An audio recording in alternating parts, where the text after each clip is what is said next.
In today's video, I'm going to teach you how to merge layers Adobe After Effects. If you've ever wished your timeline looked cleaner or needed to animate several elements as one, this walkthrough is for you. In After Effects, the way we merge layers is by precomposing them. Precomposing wraps multiple layers into a single tidy layer in your main timeline while keeping all the editable pieces safely inside a new composition. Start by opening Adobe After Effects and loading the project and composition you want to work on. Make sure you're looking at the correct timeline panel so you can see the layers you plan to combine. Next, select the layers you want to merge in the timeline. You can click the first layer, then shift-click the last one to grab a range, or hold Command on Mac or Control on Windows to pick non-adjacent layers individually.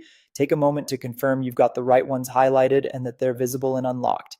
It's a good idea to scrub the playhead to verify these are the layers contributing to the look you want to group together.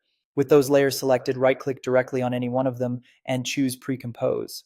If you prefer menus, you'll find the same command under Layer, then Precompose.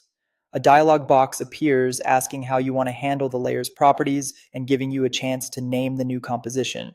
Clear naming keeps your project organized, so consider something descriptive. In the dialog, select Move All Attributes into the new composition. This is the key choice that truly merges their behavior. It relocates the layers along with their keyframes and effects into the new comp, leaving a single pre-comp layer in your current timeline. That pre-comp now acts like a unified element you can scale, position, and animate as one. For context, the other option, Leave All Attributes, keeps effects and keyframes in the original timeline, which isn't what we want here when the goal is a clean combined layer. Click OK. You'll see your timeline replace the multiple selected layers with one new layer, the pre-comp.